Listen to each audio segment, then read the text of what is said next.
Friuli Venezia Giulia has launched a mission to Japan aimed at strengthening trade and infrastructure ties between Asia and Europe. Regional officials met with representatives from the ports of Tokyo and Yokohama and Japan's trade agency to discuss new shipping routes, sustainable logistics, and investment opportunities.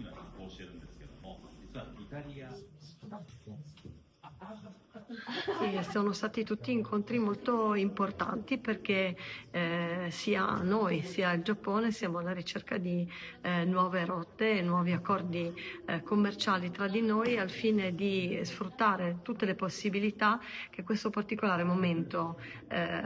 ci dà e ci offre. Dal nostro lato ovviamente con l'occasione del corridoio IMEC che apre nuove rotte verso l'India ma che può spingersi fino ad arrivare ai porti del Giappone. In più perché abbiamo caratteristiche molto simili per cui possiamo intrattenere dei rapporti in modo tale che aziende giapponesi possano investire nel nostro territorio regionale, così come le nostre aziende possono sfruttare questa occasione per esportare o creare delle sinergie, per esempio come abbiamo discusso oggi, per lo sviluppo delle start-up e poi il loro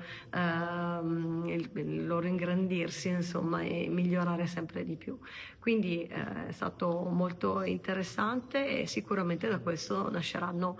nuove occasioni per il Friuli Venezia Giulia. Sono prospettive importanti anche in chiave IMEC, come è stato rimarcato anche dal Presidente a più riprese nelle relazioni che sono state intessute nei mesi precedenti e anche nel contesto di Expo Osaka 2025. Sì, il corridoio IMEC offre la grande possibilità di creare la cosiddetta ridondanza, ovvero avere delle alternative a quello che adesso invece è di fatto un unico canale di comunicazione, che è quello attraverso